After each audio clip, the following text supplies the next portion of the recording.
Assalamualaikum warahmatullahi wabarakatuh. Baik, hari ini kita akan mengadakan kelas online lagi untuk mata kuliah metodologi penelitian. Saya singkat dengan MEPEN, metodologi penelitian untuk kuantitatif. Kemudian tema pada hari ini kita akan mempelajari tentang indikator, kemudian metode pengambilan data.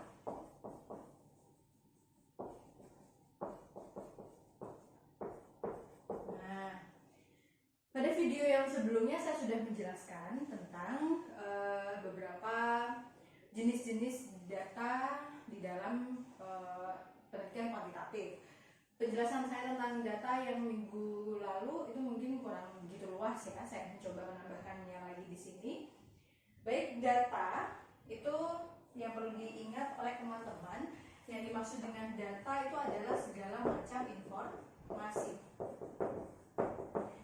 Segala macam informasi yang kita dengarkan melalui apapun dan tentang apapun itu disebut dengan data. Contohnya, kita punya responden berupa masyarakat. Nah, masyarakat ini bisa kita ambil datanya, bisa kita ambil informasinya dengan beragam macam. Ada data masyarakat dari segi jumlah, kan ya. Kemudian ada data masyarakat dari segi jenis kelamin. Kemudian ada lagi dari segi asal daerah. Kemudian ada juga misalkan golongan darah dan lain sebagainya. Nah, masyarakat berdasarkan jumlahnya dan segala macam yang saya tuliskan di sini beserta contoh-contoh yang lain yang tidak saya masukkan di dalam contoh ini termasuk ke dalam informasi mengenai apa? Mengenai masyarakat. Sehingga inilah yang disebut dengan data. Data tentang jumlah masyarakat, data tentang masyarakat berdasarkan jenis kelaminnya, data tentang masyarakat berdasarkan asal daerahnya dan lain sebagainya. Nah, jadi dari satu responden kita bisa mengambil berbagai macam jenis data tergantung dari tujuan penelitian kita akan meneliti tentang apa, gitu ya. Nah, kemudian minggu lalu saya sempat menjelaskan bahwa ketika kita bicara data, maka kita akan mengenal yang namanya populasi dan sampel. Populasi dan sampel. Nah, populasi dan sampel. Populasi itu adalah keseluruhan dari dari subjek penelitian kita. Keseluruhan subjek penelitian. Ada beberapa buku mengatakan keseluruhan objek penelitian, bisa juga. Nah, sedangkan sampel itu adalah sebagian dari populasi, begitu. Jadi, kalau kita ingin melakukan penelitian, kita dibebaskan untuk melakukan penelitian populasi kah atau menggunakan sampel. Tetapi di dalam statistika kita ada sebuah keringanan atau rukhsah begitu ya, yang kita diperbolehkan untuk menggunakan data berupa sampel, bukan berupa populasi. Karena apa? Karena ketika kita mengingat pada materi topik-topik yang diangkat adalah topik-topik yang sebaiknya sesuai dengan kemampuan dari si peneliti, begitu. Kemampuan peneliti dari segi dana, dari segi waktu, itu mampu tidak kita menggunakan populasi. Nah, salah satu pertimbangannya di sana. Kalau kita mengambil data keseluruhan dari populasi, itu bisa enggak dana kita cukup? Kemudian waktu kita cukup tidak? Nah, jika cukup maka silakan gunakan populasi, tapi jika tidak maka kita punya solusi yang lain yaitu menggunakan sampel, gitu. Nah, jadi kalau digambarkan populasi itu seperti ini ya, misalkan populasi masyarakat di Indonesia atau masyarakat Kabupaten Sampang contohnya misalkan. Ini populasi masyarakat Sampang. Nah, jumlahnya misalkan 500.000. Maka teman-teman boleh mengambil seluruh dari 500.000 ini ataupun sebagiannya saja yang kemudian kita kenal dengan sampel, begitu. Di sini misalkan sampel masyarakat 500.000. Jumlahnya berapa? Itu akan ada teori-teori khusus yang akan diperkenalkan nanti tentang ketika kita akan melakukan sebuah penelitian, jumlah sampel yang diperbolehkan itu berapa. Jadi ada dua, ketika kita memilih sampel itu ada dua ketentuan. Yang pertama dari segi jumlah. Jadi sampel itu boleh diambil berdasarkan segi jumlahnya dan juga dari segi cara pengambilannya. Nah, cara pengambilan sampel gitu. Segi jumlahnya dari 500.000, kemudian berapakah yang boleh diambil? Kita tidak boleh langsung tiba-tiba saya pokoknya mau ngambil 10, saya mau ngambil 20 tanpa ada perhitungan yang tepat tentang pengambilan sampel, itu tidak boleh. Sehingga kita harus merujuk kepada ilmu statistika.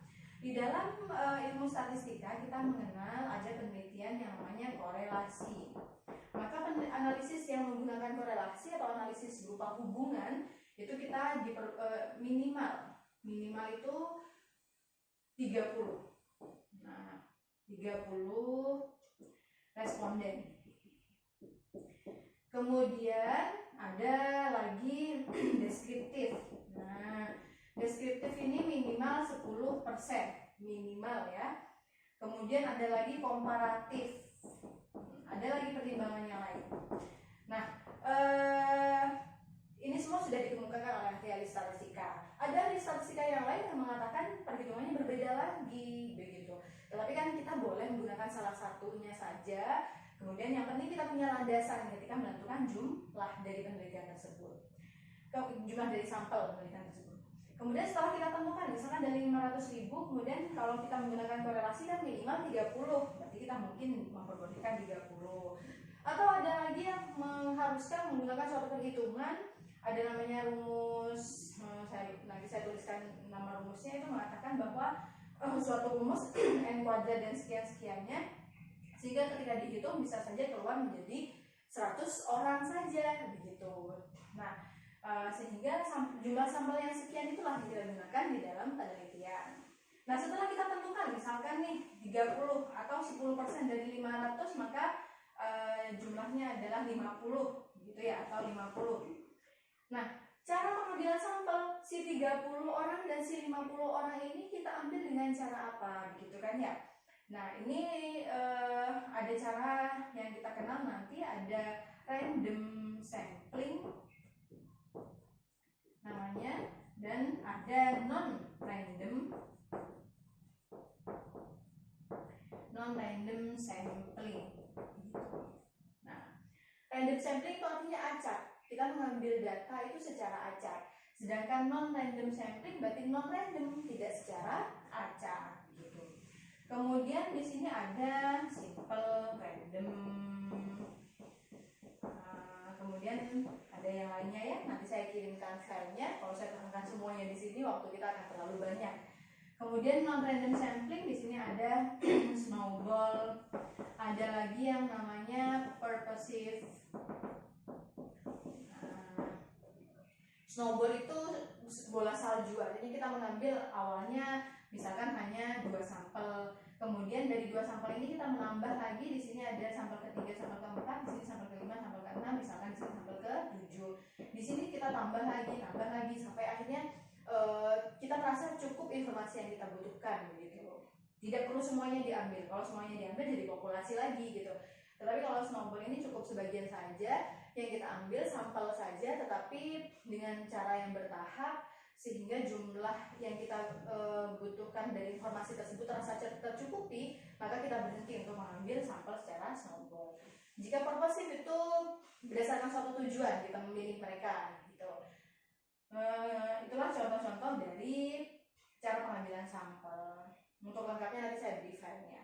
Nah, kemudian ini kan untuk pengambilan sampel kan ya. Jadi ketika jumlahnya sudah ditentukan dan cara pengambilannya ditentukan, itu maka insya Allah sampel yang hanya 30 atau 50 ini bisa menggambarkan keadaan dari populasi yang seutuhnya gitu. Nah, kemudian Bu, kan kalau sampel, kalau data berupa data sampel kita ambilnya menggunakan kata-kata sampling, kan ya? Nah, sedangkan kalau populasi Bu, cara pengambilannya menggunakan apa?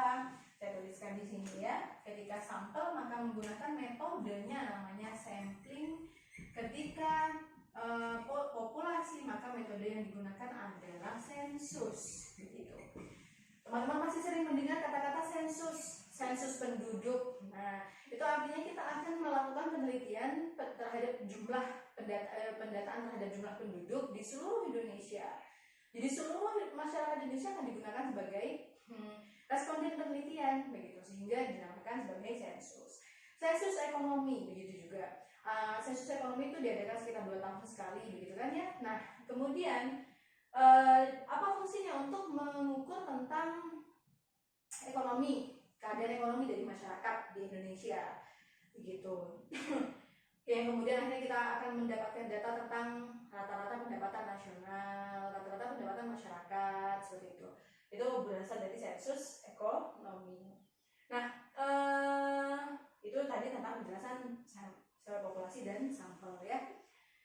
Kemudian kalau di dalam statistikanya sendiri, macam-macam data itu banyak macamnya. Kita akan lebih paham belajar tentang macam-macam data itu jika kita sudah masuk di dalam statistika. Saya perkenalkan sedikit saja jenis-jenis data di sini, hanya sebagai perkenalan ya. Nanti kita akan belajar lebih lengkapnya di tempat di statistika. Jadi data di dalam statistika, baik itu populasi maupun sampel, kita akan membaginya menjadi data nominal, kemudian ada data ordinal, ada data interval, dan ada data rasio.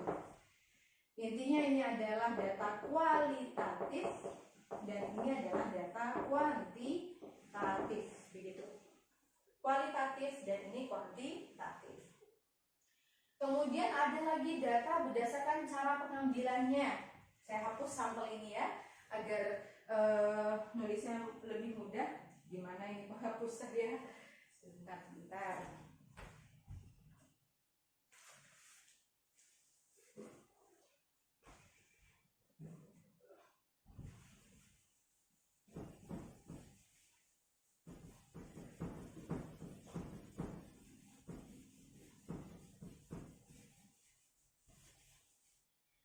Kalau ini saya terangkan sekarang kurang tepat karena apa? Data berdasarkan nominal, ordinal, interval, dan rasio ini pada statistika akan mempengaruhi jenis data jenis analisis yang digunakan. Jadi lebih tepat kalau kita belajar ini pada mata kuliah statistika. Kemudian ada pembagian yang lain. Ini pembagiannya berdasarkan punya klasifikasi tertentu ya. Nah, ini pembagian data berdasarkan jenis yang lain lagi nih sekarang. Ada data yang namanya data primer dan ada data sekunder. Nah, di dalam penelitian teman-teman, baik penelitian kualitatif maupun kuantitatif, di bab 3 biasanya akan menjelaskan tentang data primer dan data sekunder. Data primer itu adalah data yang kita dapatkan secara langsung oleh kita sendiri sebagai peneliti. Sedangkan data sekunder adalah data yang didapatkan oleh orang lain, kemudian kita sebagai peneliti tinggal mengambilnya saja. Jadi misalkan data tentang prestasi belajar siswa. Kalau kita sebagai peneliti mengambil secara langsung, kita mengadakan tes kepada siswa, kemudian hasil tes itu kita koreksi dan kita mendapatkan nilainya, maka itu disebut sebagai data primer. Tetapi prestasi siswa yang kalau kita sebagai peneliti hanya mengambil dari kepala sekolah, atau dari kemahasiswaan, atau dari kesiswaan, atau dari wali kelas, nah itu kan sudah dikumpulkan oleh mereka. Kita sebagai peneliti hanya tinggal mengambilnya saja, maka itu disebut sebagai data sekunder. Gitu. Nah itu adalah pengertian dari jenis-jenis data tambahan dari minggu yang lalu. Sekarang saya akan berbicara tentang indikator, baru akan bicara tentang cara pengumpulan data. Saya hapus semuanya ya.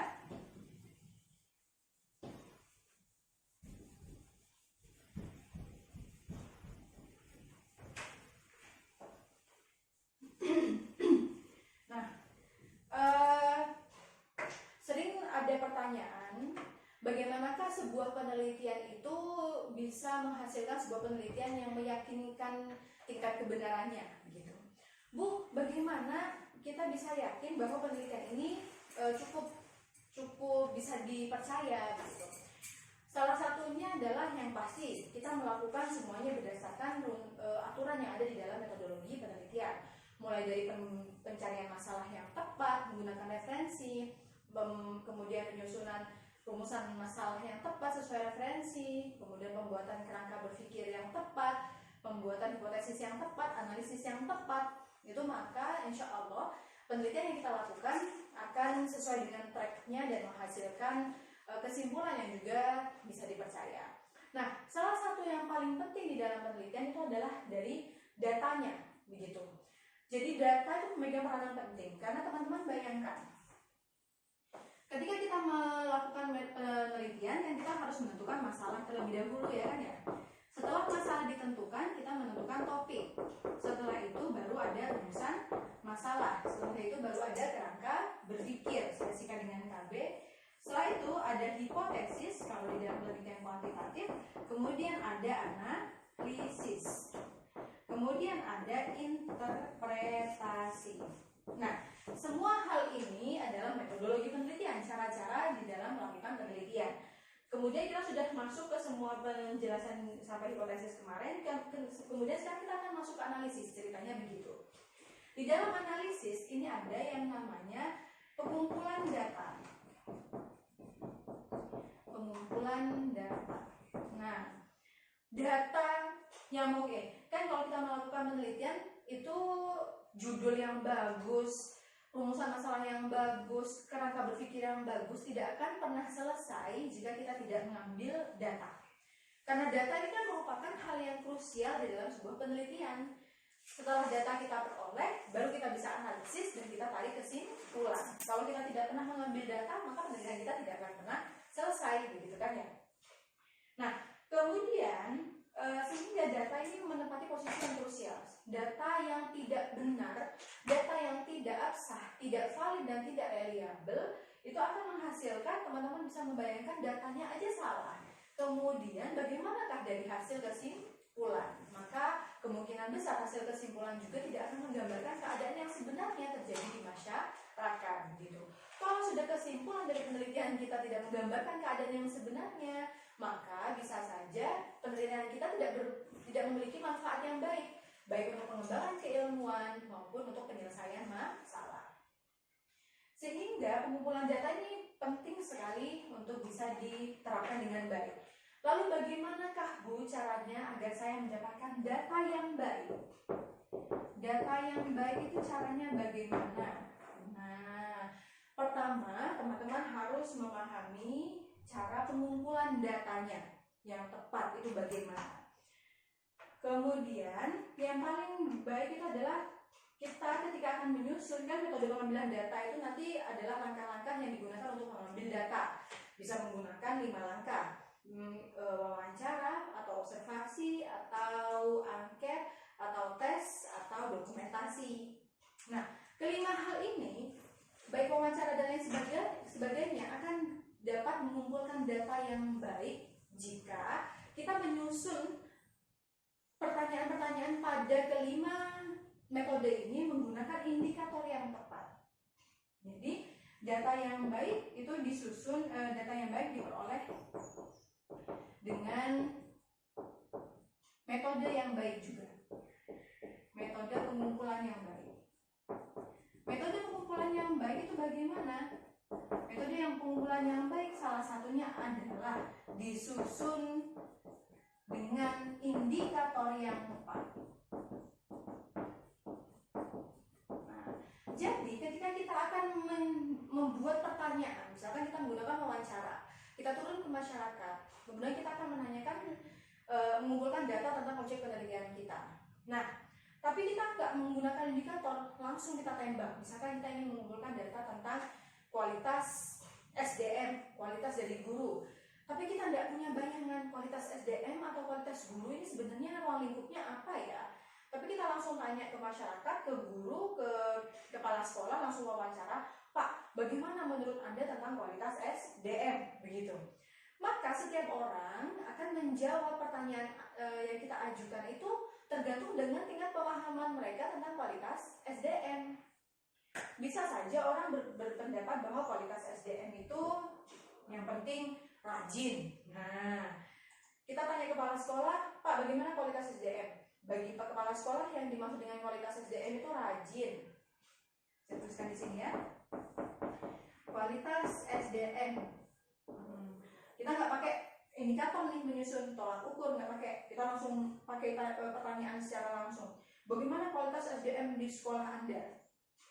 Kepala sekolah akan menjawab dengan yang penting dia rajin, penting dia itu pinter, sudah lulus S2 atau lulus S1, maka kualitasnya sudah bagus menurut saya, begitu. Nah, maka si kepala sekolah akan menjawab, oh sudah lumayan kok Mbak di sini itu kualitas SDM-nya terbukti dari lulusan kami sudah S2 semua. Nah, misalkan begitu. Kita tanya ke murid. Murid akan punya persepsi yang berbeda lagi tentang kualitas SDM. Bisa saja si murid akan membayangkan kualitas SDM ini kalau gurunya itu komunikatif. Kemudian gurunya itu baik. Kemudian misalkan menggunakan metode-metode terbaru dalam pembelajaran. Murid bisa saja begitu kan berpikirnya kualitas SDM guru. Pokoknya kalau guruku tuh baik, bicaranya enak, metodenya yang digunakan itu terbaru, menurut saya itu sudah SDM-nya bagus. Sehingga murid akan menjawab tentang kualitas SDM berdasarkan persepsi mereka masing-masing, begitu. Sehingga kualitas SDM yang seharusnya kita kumpulkan datanya akan melenceng, tidak sesuai dengan kualitas SDM yang ada pada teori. Kualitas SDM yang kita kumpulkan adalah hal-hal yang menurut orang-orang tentang kualitas SDM, bukan menurut teori tentang kualitas SDM. Akhirnya data yang seperti ini kita analisis, kita olah, dan menghasilkan sebuah kesimpulan. Kesimpulannya adalah kualitas SDM di sekolah tersebut sudah baik. Karena apa? Sudah lulus S2 dan lain sebagainya. Nah, kita khawatir hasil dari kesimpulan tadi tidak menggambarkan tentang kualitas SDM yang sebenarnya di sana. Karena pertanyaannya tidak betul-betul mengukur tentang kualitas SDM. Begitu. Jadi bagaimanakah caranya agar mendapatkan data yang baik? Maka diperoleh dengan metode pengumpulan yang baik. Metode pengumpulan yang baik dengan cara apa? Menyusun dengan indikator yang tepat. Indikator itu bisa dikatakan sebagai tolak ukur. Begitu ya. Nah, kita langsung masuk ke contoh bagaimana cara penentuan indikator.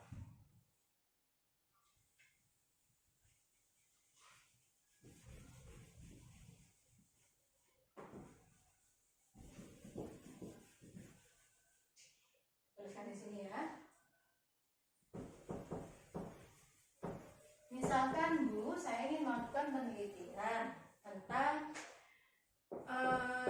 pengaruh pelatihan SDM terhadap kualitas SDM di SMA 1 Sampang. Nah, misalkan begini, Bu, saya ini punya pandangan ingin melakukan pelatihan untuk SDM yang ada di SMA 1 Sampang. Tujuannya adalah untuk meningkatkan kualitas SDM. Maka saya nanti akan melakukan pelatihan, Bu, dan kemudian akan saya ukur tentang kualitas SDM yang ada di sana. Apakah betul-betul pelatihan yang sudah dilakukan tadi memberikan impact terhadap peningkatan kualitas SDM, gitu ya?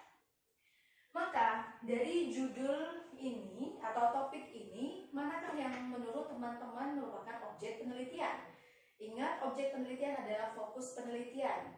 Kita mau fokus kemana dari judul ini? Itulah yang dimaksud dengan objek penelitian. Kita akan fokus ke pelaksanaan pelatihan dan akan fokus ke kualitas SDM, begitu ya. Pengaruh ini adalah analisis yang akan kita cari pada statistika atau kuantitatif. Jadi kita tidak boleh pada kuantitatif langsung nanya ke masyarakat, bagaimanakah menurut mereka pengaruhnya pelatihan SDM terhadap kualitas SDM. Nah, itu bukan cara kerjanya kuantitatif. Tapi kalau kualitatif, kita bisa langsung tanya ke masyarakat, apakah menurut mereka pelatihan SDM itu berfungsi untuk meningkatkan atau memiliki pengaruh terhadap kualitas SDM. Itu bedanya kualitatif dan kuantitatif. Kalau kuantitatif kita cari sendiri data tentang pelatihan SDM, kita cari data tentang kualitas SDM, baru kita analisis sehingga kita mendapatkan pengaruh dari objek pertama terhadap objek yang kedua. Baik, ini objek satu, kita sebut ini objek yang kedua. Di dalam penelitian kuantitatif, objek disebut dengan variabel. Ini juga kita sebut dengan variabel, gitu ya. Nah, variabel di dalam penelitian kuantitatif itu ada dua. Ada variabel bebas, ada variabel terikat. Saya tuliskan di sini. Variabel itu ada dua. Ada bebas, ada terikat. Apakah variabel bebas, apakah variabel terikat? Variabel bebas adalah variabel yang nilainya mempengaruhi terhadap variabel yang lain. Saya singkat dengan var.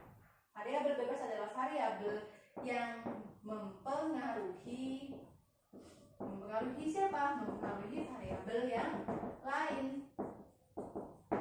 Sedangkan variabel terikat adalah variabel, kalau di sini variabel bebas itu mempengaruhi, maka variabel terikat adalah variabel yang dipengaruhi. Variabel yang dipengaruhi. Dipengaruhi oleh siapa? Oleh variabel yang lain, begitu. Nah, itu perbedaan variabel bebas terikat ya. Nah, bagaimana caranya? Caranya adalah kita berpikir secara logis. Dari judul ini, manakah variabel yang mempengaruhi dan manakah variabel yang dipengaruhi? Kita cara mudahnya adalah dari kata-kata yang ada di depan. Pengaruh. Pengaruhnya siapa? Pengaruhnya pelatihan SDM. Pengaruhnya pelatihan SDM terhadap apa? Terhadap kualitas SDM. Artinya, pelatihan SDM mempengaruhi variabel yang lain, yaitu kualitas SDM. Oke, sehingga karena pelatihan SDM mempengaruhi variabel yang lain, maka ini disebut sebagai variabel bebas. Begitu ya. Pelatihan SDM mempengaruhi kualitas SDM. Jangan kualitas SDM berarti apa? Dipengaruhi. Dipengaruhi oleh siapa? Dipengaruhi oleh pelatihan SDM. Kualitas yang dimiliki oleh seseorang dipengaruhi oleh pelatihan yang dia ikuti, begitu. Kok variabel dipengaruhi? Variabel terikat. Variabel terikat. Nah, jika kurang jelas, video ini diulang lagi penjelasan awal tentang variabel bebas dan variabel terikat. Kemudian, nah, inilah yang dimaksud dengan objek. Pada penelitian kuantitatif, manakah yang akan kita ambil datanya? Ya, si objek penelitian ini. Jadi inilah yang akan diambil datanya. Ambil data tentang pelatihan SDM dan ambil data tentang kualitas SDM. Begitu. Berarti kita perlu melakukan pengumpulan data tentang pelatihan SDM dan perlu melakukan pengumpulan data tentang kualitas SDM. Nah, berarti kita sekarang sudah masuk ke dalam metode pengambilan data. Agar kita memiliki data yang baik tentang pelatihan SDM dan data yang baik tentang kualitas SDM, maka kita perlu memiliki yang namanya indikator yang tepat dari pelatihan SDM dan indikator yang tepat dari kualitas SDM. Bagaimana Bu cara menentukan indikator? Cara menentukan indikator jelas menggunakan referensi. Jadi kita harus rajin-rajin membaca tentang literatur-literatur yang sudah membahas tentang pelatihan SDM dan kualitas SDM. Terus indikator itu memang kata-kata di dalam referensi itu indikator, Bu? Belum tentu. Ada beberapa yang langsung menggunakan bahasa indikator, tetapi ada beberapa referensi yang membahas tentang suatu objek penelitian tidak menggunakan bahasa indikator. Bisa saja menggunakan bahasa ciri-ciri, menggunakan bahasa aspek, menggunakan bahasa ruang lingkup, dan lain sebagainya. Nah, bagaimana Bu kemudian akhirnya saya bisa tahu bahwa itu indikator. Saya punya suatu cara, tapi ini tidak bisa digunakan secara global. Tapi menurut saya selama saya melakukan pembimbingan skripsi, metode yang saya gunakan ini lumayan tepat dalam menentukan suatu indikator dari objek penelitian.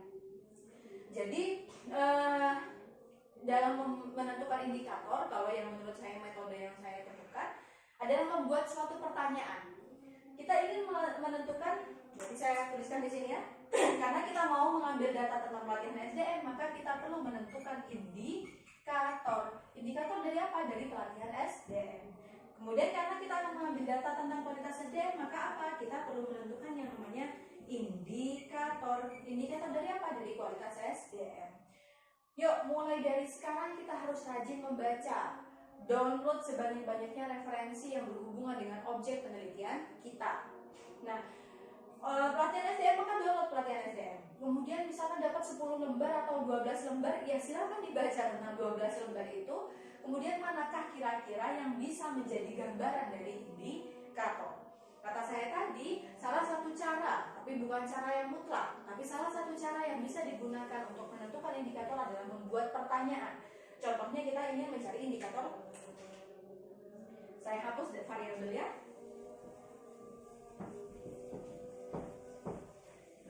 Misalkan kita ingin mencari indikator tentang pelatihan. Indikator pelatihan SDM. Nah, caranya menentukan indikator adalah membuat pertanyaan. Membuat pertanyaannya bagaimana? Bagaimana pelatihan SDM dikatakan berjalan dengan baik. Nah, ini salah satu metode yang saya temukan. Mencari indikator dari suatu objek penelitian adalah membuat pertanyaan tentang bagaimana si objek tadi, yaitu pelatihan SDM, dikatakan berjalan dengan baik. Menurut teman-teman, suatu pelatihan dikatakan dengan baik itu jika bagaimana? Nah, carilah di referensi. Baca 10 lembar itu, kemudian dari 10 lembar itu kita akan menemukan jawaban yang kira-kira bisa menjawab tentang pelatihan SDM itu dikatakan baik jika bagaimana. Kalau kita sekarang belum membaca tentang referensi SDM, maka sepintas yang kita bayangkan, biaya pelatihan itu kalau dikatakan baik, Bu, kalau pematerinya bagus. Ya, kalau pematerinya nggak bagus, pelatihannya nggak berjalan, Bu. Kemudian yang kedua, kalau materinya memang sesuai yang dibutuhkan oleh teman-teman yang mengikuti pelatihan, begitu kan ya? Itu sepintas jawaban kita. Nah, kemudian dari jawaban itulah, kemudian kita cari di referensi. Manakah kira-kira jawabannya memper-memper di tulisan di referensi itu mana yang kira-kira mirip-mirip dengan jawaban yang kita inginkan tadi.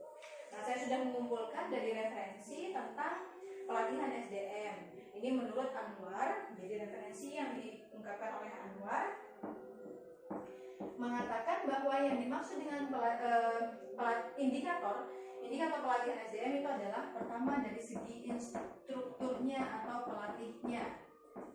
Nah, ini berarti indikator ya, indikator pelatihan SDM, saya singkat dengan PSDM.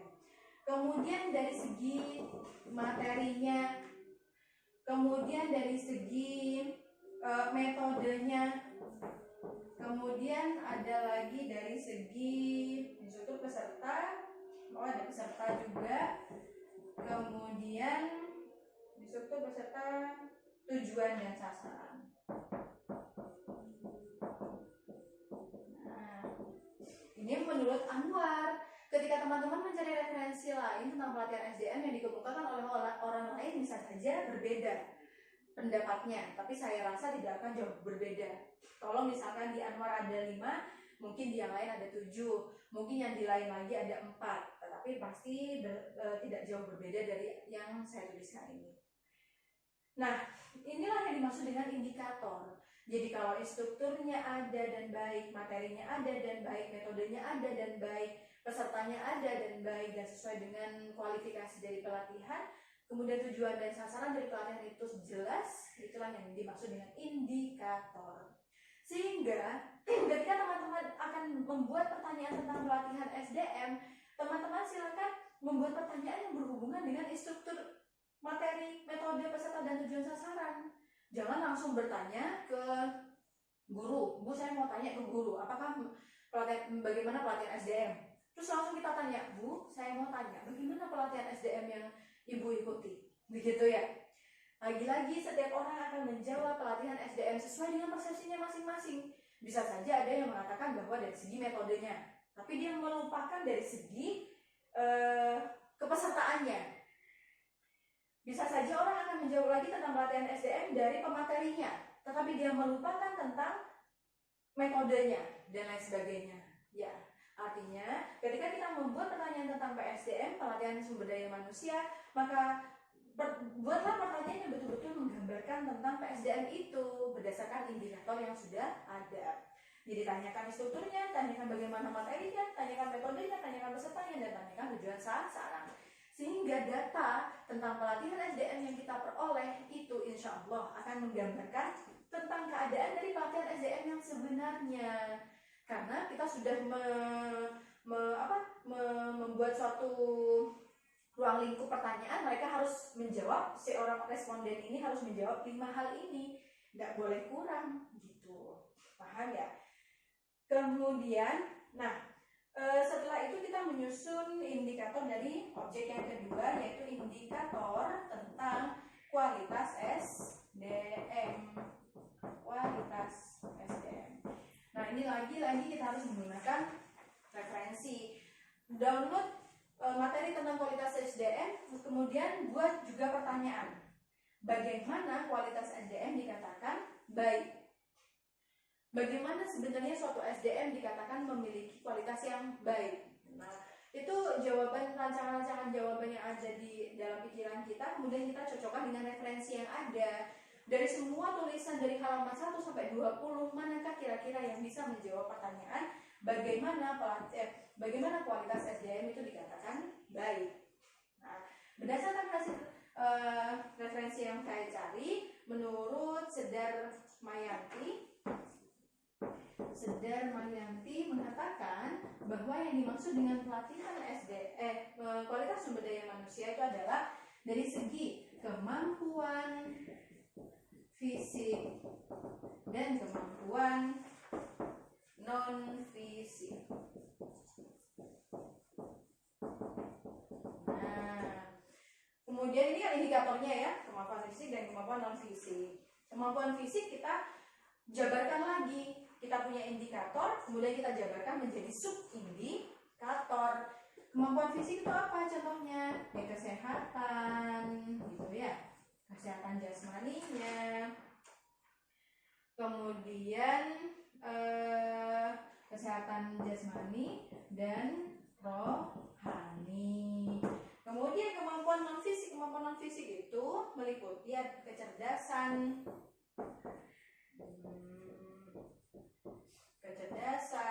kemudian psikologinya, gitu ya. Kemudian banyak sekali. Oh iya, sorry, saya tuliskan di sini. Nah, keadaan kecerdasan dari psikologi juga dan macam-macam. Nah, kecerdasan ini kecerdasan apa? Macam-macam. Kemampuan dalam berbahasa, kemampuan penggunaan IT, kemudian keterampilan dalam berkomunikasi. Oh, di komunikasi di sini ya. Komunikasi itu dan lain sebagainya. Silakan baca dengan lengkap pada referensi tentang kualitas SDM gitu. Nah, jadi kalau kita ingin mendapatkan data tentang kualitas SDM, yang perlu kita lakukan adalah jangan tanya langsung jeder ke responden, kualitas SDM di sekolah ini bagaimana? Mereka akan menjawab dengan persepsi masing-masing. Kepala sekolah akan menjawab tentang rajin, pinter, S2, tolak ukurnya kalau sudah S2 kualitas SDM-nya bagus. Padahal kalau S2 belum tentu memiliki kecerdasan yang dibutuhkan. Kalau S2-nya misalkan lewat yang jalur cepat itu tidak melalui proses yang baik, bisa saja dia tidak memiliki kecerdasan yang dibutuhkan, gitu ya. Nah, Kemudian ada kesehatan jasmani rohani. Kalian lihat pada kualitas SDM yang dijawab oleh kepala sekolah dan murid di sana sama sekali tidak ada yang melingkupi tentang kesehatan dari segi kemampuan fisik, yaitu dari kesehatan baik jasmani maupun rohani. Itu terlupakan atau bahkan memang tidak masuk di dalam pemikiran kita tentang kualitas SDM. Sehingga ketika kita langsung nanya kualitas SDM jeder, yang dijawab bukan tentang kualitas SDM yang seharusnya meliputi kemampuan fisik dan kemampuan non fisik begitu. Jadi saya tekankan lagi, untuk mendapatkan data yang untuk mendapatkan penelitian yang baik, salah satunya harus menggunakan data yang baik. Mendapatkan data yang baik harus menggunakan pengambilan metode yang baik, pengambilan data yang baik. Pengambilan data yang baik harus berlandaskan kepada indikator yang tepat. Nah, menentukan indikator, salah satu yang bisa dilakukan adalah membuat pertanyaan. Bagaimana pelatihan SDM yang baik? Bagaimana kualitas SDM itu dikatakan baik? Bagaimana misalkan tentang akhlak? Indikator dari akhlak, bagaimanakah akhlak itu dikatakan baik? Cari jawaban itu pada referensi. 10 lembar kita baca, manakah kira-kira dari 10 halaman itu yang menjawab pertanyaan kita tadi? Itulah yang dimaksud dengan indikator, gitu ya. Nah, sebenarnya selain menyusun indikator, kita juga diperlukan untuk menyusun subindikator. Jadi ada indikator ya, tadi kita perlu menyusun yang namanya subindikator. Subindikator ini berarti penjelasan dari indikator. Indikator pertama struktur. Penjelasan dari struktur apa? Misalkan kompeten. Nah, kompeten. Materinya harus bagaimana? Misalkan up to date. Ada lagi misalkan sesuai dengan tema. Nah, jadi ini adalah subindikator. Metode yang digunakan, metode misalkan juga yang up to date, kemudian yang komunikatif dan lain sebagainya. Carilah semua, pakai referensi lagi ya, tidak boleh pakai asal-asalan. Nah, barulah dari subindikator itu kita bisa menyusun pertanyaan gitu. Kalau cuma indikator masih dirasa kurang. Baru kalau sudah masuk subindikator itu sudah lumayan cukup. Mau dijelaskan lagi menjadi sub-indikator itu malah jauh lebih bagus lagi, karena akan jauh lebih tepat sasaran kita. Begitu juga dengan tadi ini. Indikator dari kualitas SDM, indikatornya yang ini mana? Nah, saya lebih warna merah. Ini adalah indikatornya. Kemampuan fisik dan kemampuan non fisik. 1 dan 2. Dan kan yang saya tuliskan di bawah ini, kesehatan jasmani dan kesehatan rohani adalah subindikator. Saya akan beri dengan gambar begini ya. Ini namanya subindikator. Subindikator dari apa? Dari indikator kemampuan fisik. Kemudian kecerdasan dan psikologi adalah subindikator. Subindikator dari apa? Dari kemampuan non fisik. Jadi yang kita tanyakan nanti dari segi kecerdasan bahasa, apakah SDM yang ada di sekolah tersebut atau di perusahaan tersebut mampu menggunakan berbagai macam bahasa atau misalkan minimal bahasa Inggris. Apakah guru atau SDM di perusahaan tersebut dapat menggunakan teknologi informasi dengan baik? Nah, apakah mampu berkomunikasi yang baik? Apakah bisa mendengarkan saran dengan baik dan lain sebagainya? Apakah memiliki kesehatan jasmani? Apakah memiliki kesehatan rohani? Dan semuanya itu. Maka pertanyaan yang kita susun baik berupa wawancara ataupun berupa angket ataupun pengumpulan data menggunakan dokumentasi, observasi ataupun tes berupa pertanyaan-pertanyaan pada tes, kita harapkan pertanyaan itu sesuai dengan yang seharusnya sehingga mendapatkan data yang memang juga seharusnya, gitu ya. Baik, itu adalah indikator. Teman-teman, kalau saya jelaskan sekarang akan sangat panjang lebar nanti videonya. Jadi silakan teman-teman melatih diri sendiri dengan contoh-contoh yang betul-betul ada pada penelitian yang sudah ada. Bagaimanakah cara mereka menyusun indikator, gitu. Sekarang saya akan masuk ke metode pengambilan data. Nah, metode pengambilan data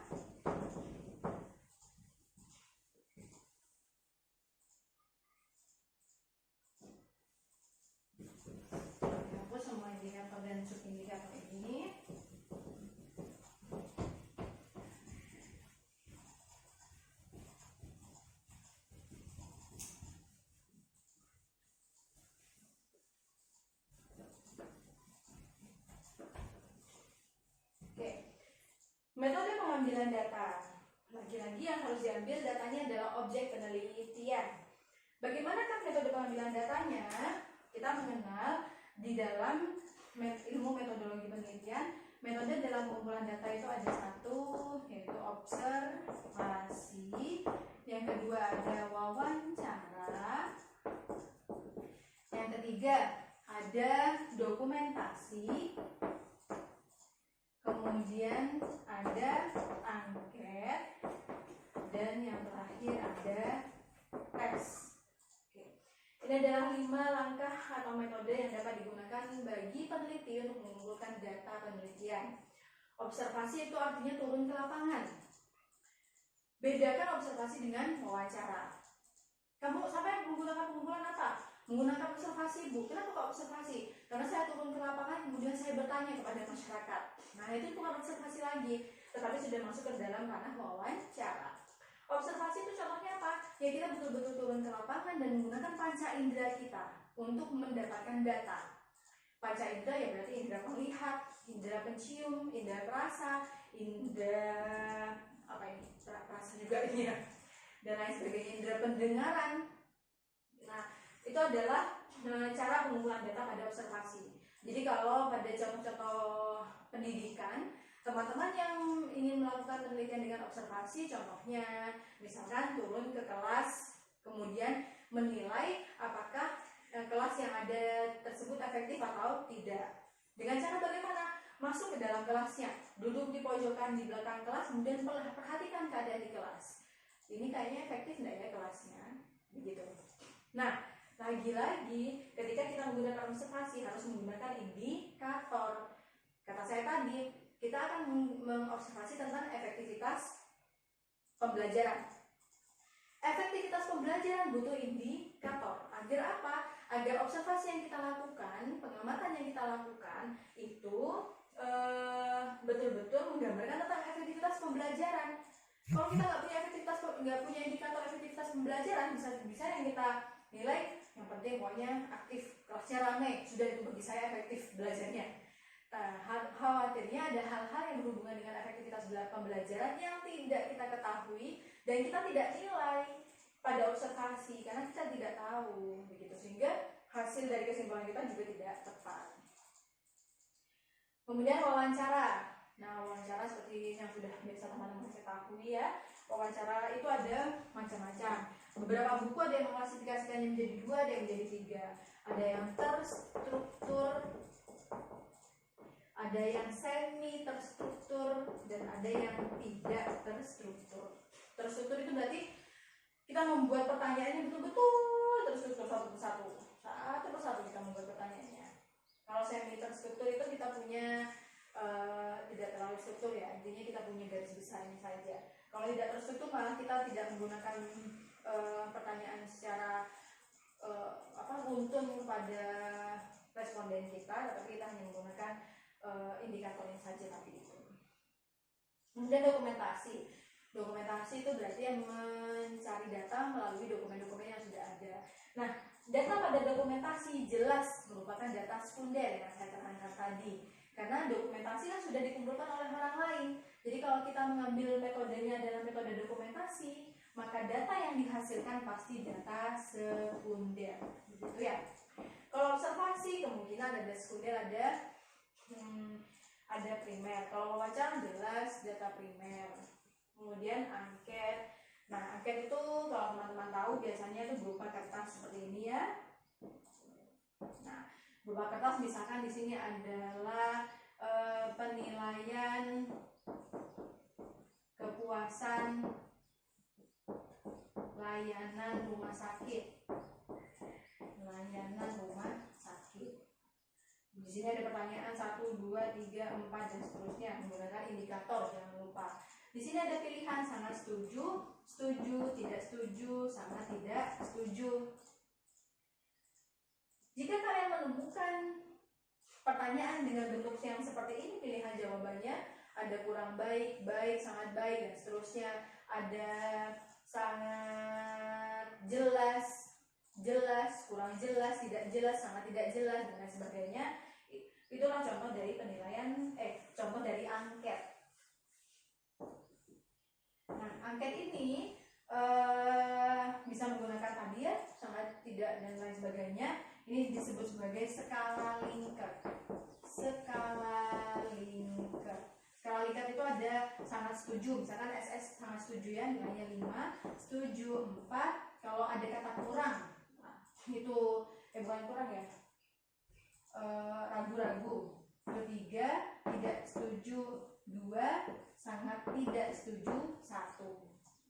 Bisa juga, Bu, apakah harus yang sangat setuju itu harus 5? Tidak, boleh juga di sini dari 1, 2, 3, 4 dan 5. Yang penting kalau nomor 1 pakai penilaian 5, 4, 3, 2, 1, maka seterusnya sampai pertanyaan terakhir menggunakan 5, 4, 3, 2, 1. Jangan pertanyaan 1, 5, 4, 3, 2, 1, pertanyaan kedua pakai 1, 2, 3, 4, 5. Ya nggak cocok. Nah, skala Likert itu apa? Harus 5, Bu? Enggak, skala Likert bisa saja 4, bisa saja 3. Kalau 4 berarti menghilangkan si ragu-ragu ini. Nah, kalau ragu-ragu tidak ada berarti menjadi sangat setuju, setuju, tidak setuju, sangat tidak setuju. Nilainya menjadi 4, 3, 2, 1 atau 1, 2, 3 dan 4. 3 ada enggak, Bu? Ada. Namanya sangat setuju, kemudian setuju dan tidak setuju, atau bisa sangat setuju, setuju dan sangat tidak setuju. Macam-macam bahasanya terserah kita, yang penting jumlahnya 3, maka menjadi 3, 2, 1 atau 1, 2 dan 3. Nah, ini namanya skala Likert. Nah, yang terakhir ada namanya skala Gutmann. Ini yang menggunakan kata-kata ya, tidak, setuju, suka, tidak suka. Misalkan ya, tidak, setuju, tidak setuju. Di sini nilainya adalah kalau ya selalu 1, tidak selalu 0, setuju selalu 1, tidak setuju selalu 0. Jadi yang positif selalu nilainya 1 dan yang negatif selalu nilainya 0. Itu skala Gutmann. Nah, kita akan menggunakan yang mana, terserah kita sebagai peneliti menggunakan skala yang mana, gitu ya. Kemudian tesnya seperti kalian waktu mulai dari SD sampai kuliah ini kan ada yang namanya tes UTS, UAS, UAN. Nah, itu semuanya adalah bentuk dari tes. Nah, kemudian saya akan membahas tentang metode pengambilan data pada kuantitatif. Sebenarnya metode manakah yang paling sering digunakan pada penelitian kuantitatif? Yang paling sering ya, saya katakan semuanya bisa digunakan pada kuantitatif, tetapi yang paling sering digunakan pada kuantitatif adalah angket, tes, dan dokumentasi. Observasi wawancara bisa nggak, Bu? Bisa, tetapi jarang digunakan. Observasi pada kuantitatif itu misalkan contohnya teman-teman biologi melakukan penelitian, kemudian menanam tanaman 1, tanaman 2. Ini pupuk A, salah, tanamannya sama ya, jenisnya tanaman ini, kemudian pupuknya A dan B. Kita lihat pada observasi kan hanya menggunakan panca indera, tidak boleh bertanya. Kita lihat perkembangannya, minggu pertama tingginya berapa, minggu kedua tingginya berapa, minggu ketiga tingginya berapa, kita ukur lagi, dan seterusnya. Artinya kan itu menggunakan data kuantitatif juga ya, bisa juga. Tetapi penelitian tersebut jarang digunakan pada hal-hal yang berbau sosial dan pendidikan gitu. Nah, yang paling sering pada sosial pendidikan adalah dokumentasi, angket, dan tes. Wawancara tidak bisa, Bu. Bayangkan, wawancara itu kan hasilnya berupa kata-kata panjang lebar. Saya mau tanya ke kalian tentang kualitas SDM, maka jawabannya kan akan panjang lebar. Kualitas SDM di sekolah ini, Bu, masih sangat kurang karena rasa-rasanya kemampuan dari guru yang dimiliki oleh guru itu belum update sesuai dengan perkembangan zaman saat ini. Kata-katanya panjang lebar kan ya. Kata-kata yang panjang lebar itu bagaimana kemudian kita harus mengubahnya menjadi angka. Pada penelitian kuantitatif harus datanya berupa angka, gitu kan ya. Nah, itulah kenapa wawancara jarang digunakan pada penelitian kuantitatif. Boleh, asalkan data yang didapatkan dari wawancara memang berupa angka. Contohnya, kita akan meneliti tentang tentang usia atau tentang pendapatan. Itu kan bisa menggunakan wawancara. Kita langsung tanya ke penduduk-penduduk tentang usia mereka, atau tentang pendapatan mereka, atau tentang jumlah anak mereka. Boleh. Oh, jumlah anak saya Pak 5. Nah, tapi kan data yang didapatkan langsung angka, sehingga data yang didapatkan pada wawancara dengan angka bisa langsung diolah pada kuantitatif.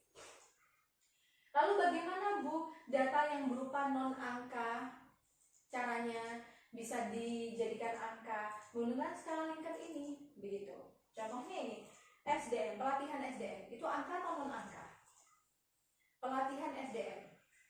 Apakah kalau kita ada yang bertanya, bagaimana pelatihan SDM? Apakah jawabannya, oh pelatihan SDM 80, 90, apa begitu? Kan tidak. Tapi akan menggunakan kata-kata, oh baik Bu, pelatihan SDM-nya berjalan dengan baik, atau oh kurang baik Bu. Artinya jawaban itu menggambarkan datanya, jenisnya, kualitatif dan kuantitatif, berarti jenis data kualitatif. Jadi ini sebenarnya adalah data kualitatif. Saya singkat. Kualitas SDM lagi-lagi. Cara menentukan jenis datanya, kita buat pertanyaan, bagaimana kualitas SDM? Jawaban jadi bagaimana kualitas SDM dari orang, itu menggambarkan jenis datanya. Jadi kalau bagaimana kualitas SDM di SMA 1 Sampang? 90. Nah, ada nggak yang menjawab seperti itu? Tidak ada kan ya? Penjawabannya pasti kualitas SDM-nya masih kurang atau sudah bagus dan lain sebagainya.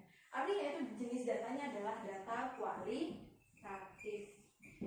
Data kualitatif ini data kualitatif loh, kok bisa Bu diteliti dengan kuantitatif? Padahal datanya bukan angka, tapi kok diteliti dengan kuantitatif. Bagaimana cara mengubah kualitatif menjadi kuantitatif? Ini menggunakan angket. Jadi angket adalah salah satu cara yang paling sering digunakan di dalam penelitian kuantitatif. Karena dapat merubah data yang sebelumnya kualitatif, kita rubah menjadi kuantitatif. Kualitatif menjadi kuantitatif. Begitu. Dengan cara apa? Jawaban sangat baik, sangat setuju diberi nilai 5, jawaban setuju diberi nilai 4, dan seterusnya. Itulah merubah data yang sebelumnya ini kualitatif dirubah menjadi kuantitatif. Ini juga kualitatif dirubah menjadi kuantitatif. Sehingga kualitatif dirubah menjadi kuantitatif menggunakan angket. Ini juga menggunakan angket. Nah, demikianlah penjelasan tentang indikator metode pengambilan data. Jadi saya tekankan bahwa data-data yang kualitatif itu bisa dirubah menjadi data kuantitatif, terutama menggunakan angket. Kemudian berarti kita tinggal membuat suatu angket yang berasal dari indikatornya, begitu ya. Nah, sudah, saya rasa cukup sekian. Ini videonya sangat panjang yang kali ini karena memang penjelasannya semakin banyak. Saya harapkan teman-teman mencari referensi lagi dari literatur yang lain agar pemahaman tentang indikator dan metode pengambilan data jauh lebih bisa meningkat. Saya akhiri, wassalamualaikum warahmatullahi wabarakatuh.